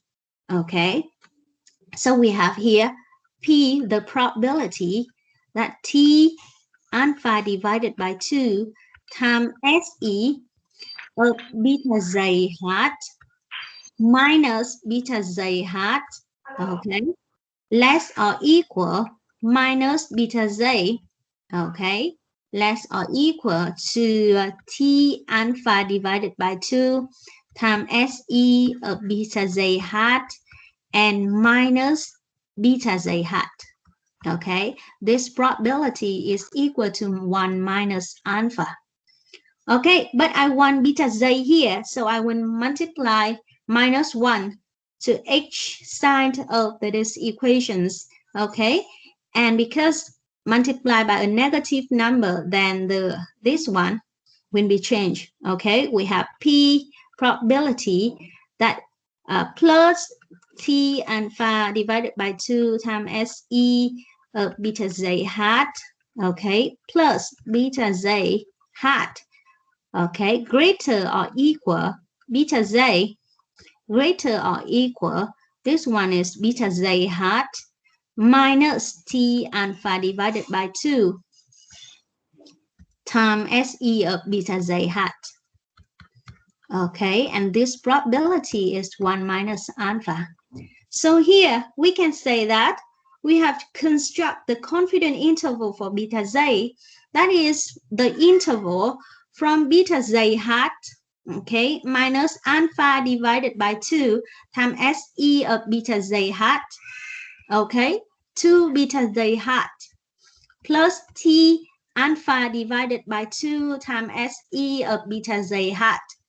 Okay, this interval is the confidence interval for our beta z, unknown parameter beta z, with the level of confidence of 1 minus alpha. Okay, so this one is the confidence interval. This one is the confidence interval for our unknown parameter beta z with the level of confidence is 1 minus alpha. Okay, so just by some mathematical transformation and the confidence interval for t, we have just developed the confidence interval for beta z. All right, now look at the slide, you can see that the confidence interval for regression coefficient beta z, okay, and here beta z hat minus t alpha divided by 2 times SE of beta z hat to beta z hat plus t alpha divided by 2 times SE of beta z hat. This one is 1 minus alpha confidence interval for beta z, the unknown parameters. All right, that is two-sided confidence interval for beta z, and we can also construct one-sided confidence interval for beta z based on one-sided confidence interval for t. Okay, then from the right-sided confidence interval for t, you can construct left-sided confidence interval for beta z, and from left-sided confidence interval for t, you can construct right-sided confidence interval for beta z, because the sign of t and beta z is opposite. Okay, that's why you have opposite like this, right? Opposite relationship like this. Okay, and the interpretation of confidence interval. So what is the meaning of the confidence interval of a regression coefficient? So you know that a regression coefficient tells us about the effect of one independent variables on the dependent variables. That's why when you are constructing a confidence interval for the regression coefficient, you are constructing for the change in the value of the dependent variables, okay, with regard to one unit change in the value of the independent variables. It means that, okay, given 1 minus alpha level of confidence, when independent variable xj increased by 1 unit and other things unchanged, the mean value of the dependent variables will increase by a value within the interval. Okay, so because of this, sometimes in the exercise, I may ask you to construct the confidence interval for a regression coefficient. I can also ask a question. So at the level of confidence 1 minus alpha, or at the level of significant alpha, okay, when xz increased by 1 unit and other things unchanged, okay, what will the mean value of the dependent variables will increase in what range, for example? Okay, that questions mean that you have to construct the confidence interval for the regression coefficient. Okay, all right. So what does it mean by the confidence level of 1 minus alpha? So, okay, given the confidence level of 1 minus alpha in the long run, in 100 times 1 minus alpha out of 100 cases, interval like this will contain the true value of beta z. This one is not so easy to understand here, but when we take a certain example, you will see it more clearly. Okay, the width of the confidence interval is proportional to the standard error of the estimator. Yes, that's right. We say that the width of the conditional of the confidence interval tells us about whether a point estimate is reliable or not, right? So the reliability of a point estimates is based on the standard error of that point estimators, right? So a large standard error means that the point estimate is not reliable. So the confidence interval of that point estimate will be a large one, and it states that the point estimate is far from the actual value of the unknown parameters. Okay, and vice versa, a small standard error indicates a small confidence interval. Okay, and that small confidence interval indicates that the point estimate is close to the actual value of the parameters. Okay, and also the confidence interval are random. Okay, random, which means that for different sample, you will get different value. Okay, different interval. All right. That are some properties of the confidence interval. Now, this is the confidence interval for sigma square. You can read about it more in the textbook, okay? But I will not ask you to construct the confidence interval for sigma square, okay? This one we can pass by. Now, let's do an we have here an estimated model which is estimate from a sample of 30 observations. Now, please establish the 95 symmetric confidence interval or 95 two-sided confidence interval for the coefficients on Tn, the coefficient associated with Tn. Thử đi ạ. Try it. Construct the 95 symmetric confidence interval, or we can call it 95 two-sided confidence interval for the coefficient on Tn.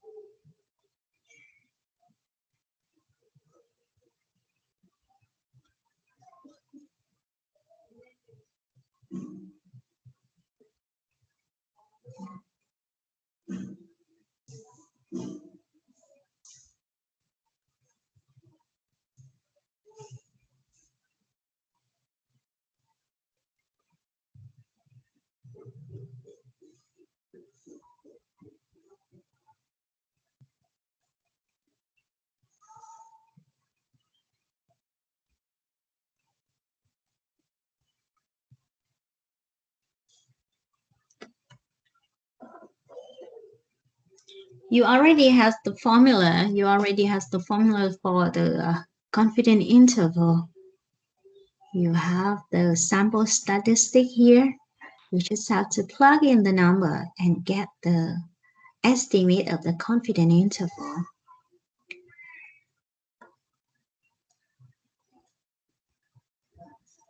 Now, any volunteer? May I? Yeah. What's your name? Nguyễn Thị Khánh Ly ạ. Khánh Ly. Khánh Ly có điểm chưa? Dạ chưa ạ. Okay. All right. Now, Khánh Ly, okay, please help me to answer these questions. Oops, wait a minute. Oh, all right. Now we want to construct the confidence interval for the coefficient on Tn. So let's call the unknown parameters the coefficients. Okay, the coefficient, the regression coefficient on Tn. That is beta Tn or beta 2 is also okay. Okay.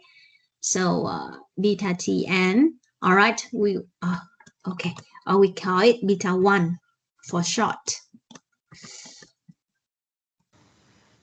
All right, we want to construct the confidence interval for beta 1. So what do we have to do now? The confidence interval will be beta 1 hat minus beta 1 hat minus C0.05 divided by 2. Wait a minute. I will write the what here. I have the confidence interval. Remember that is the confidence interval for beta 1, not beta 1 hat.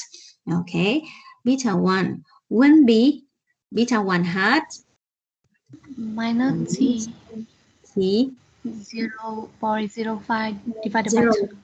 0.05 divided by 2. Okay. And times standard of beta 1 hat. Standard error of beta 1 hat. Okay. 2.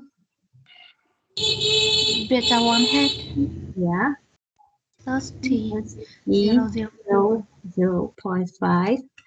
0.05 divided by 2 and times SE beta 1 hat.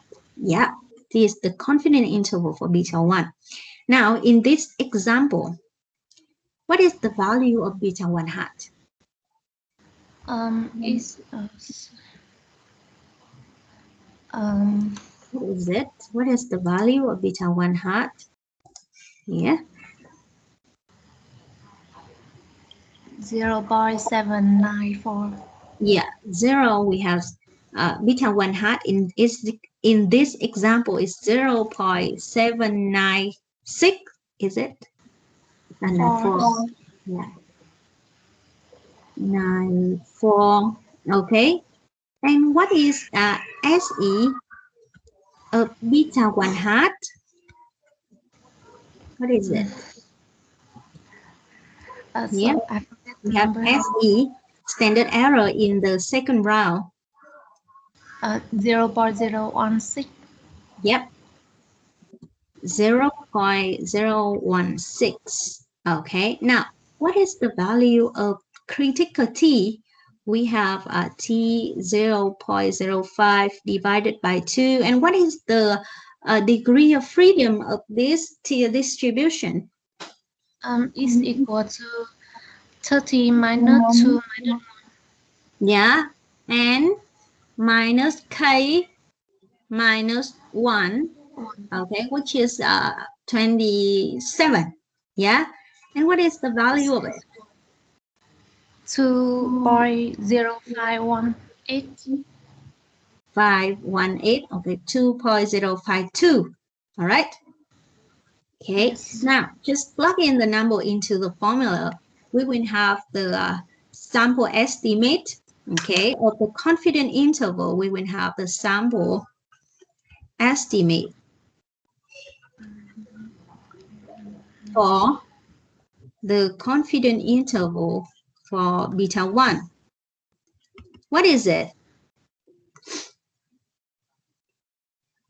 0.794 minus 2.052 times 0.016 to 0.794 plus 2 times 0.52 times 0.016.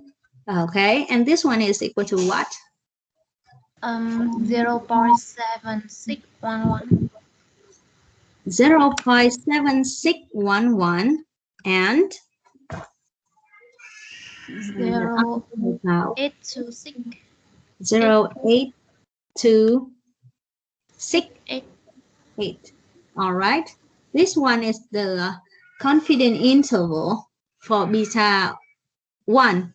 Okay, with the level of confidence with the level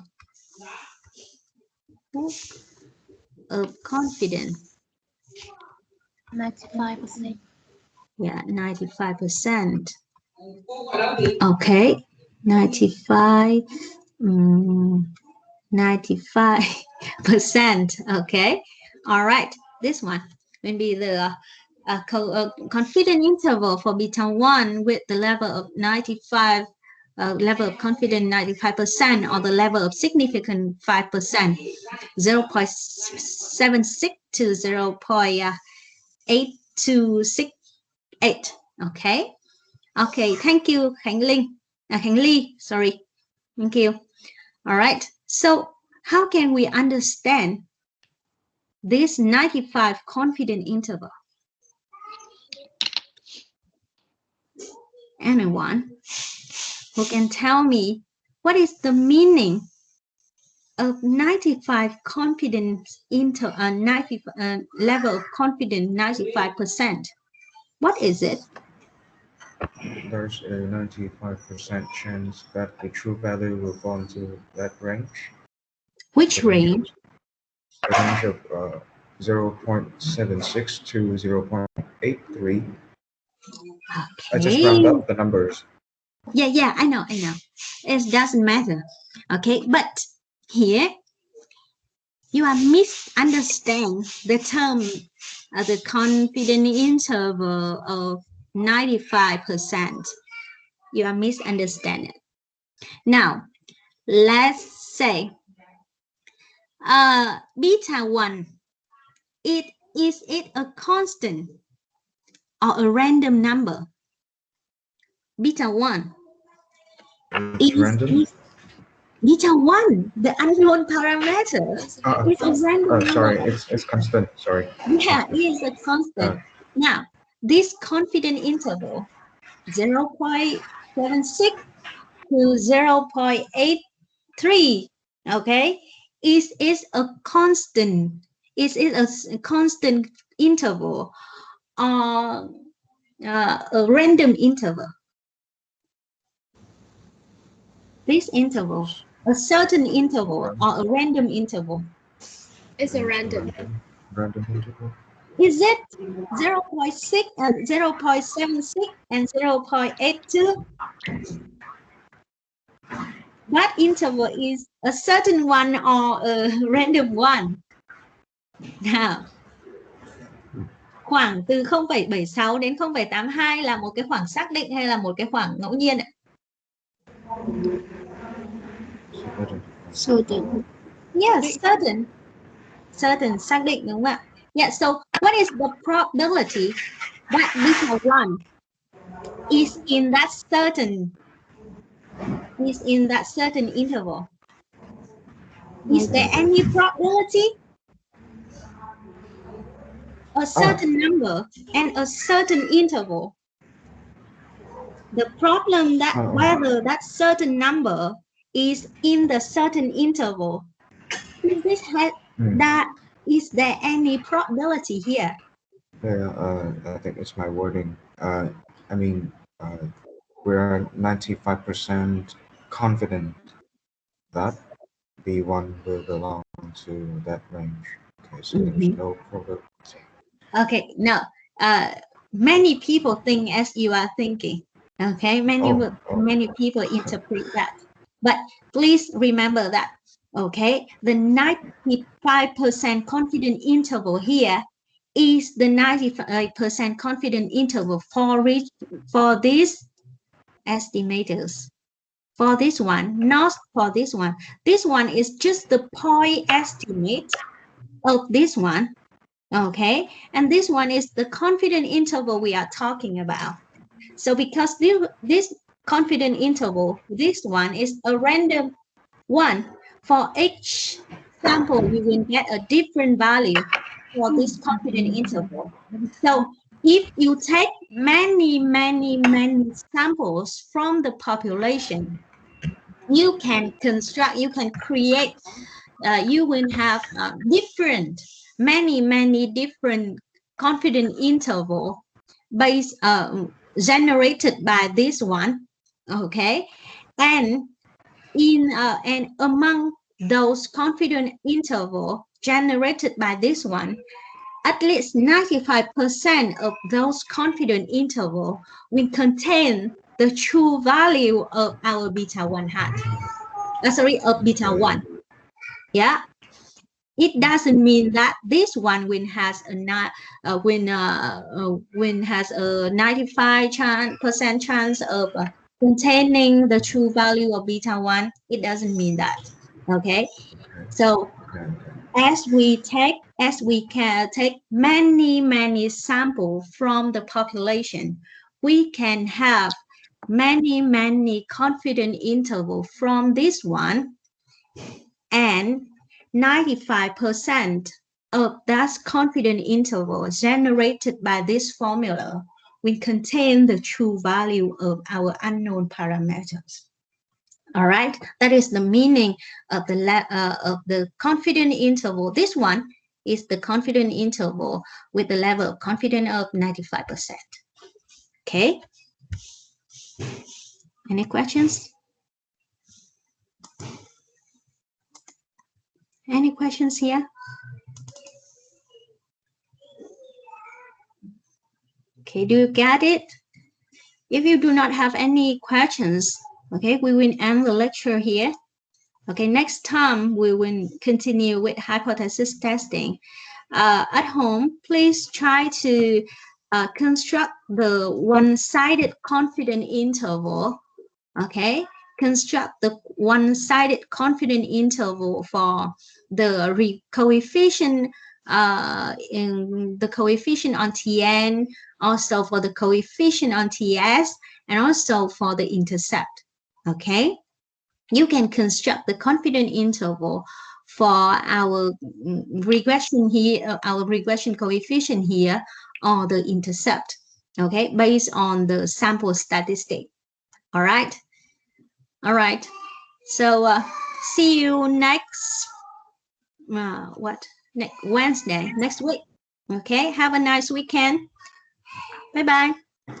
Goodbye, Thank you, teacher. teacher. Goodbye. Yeah.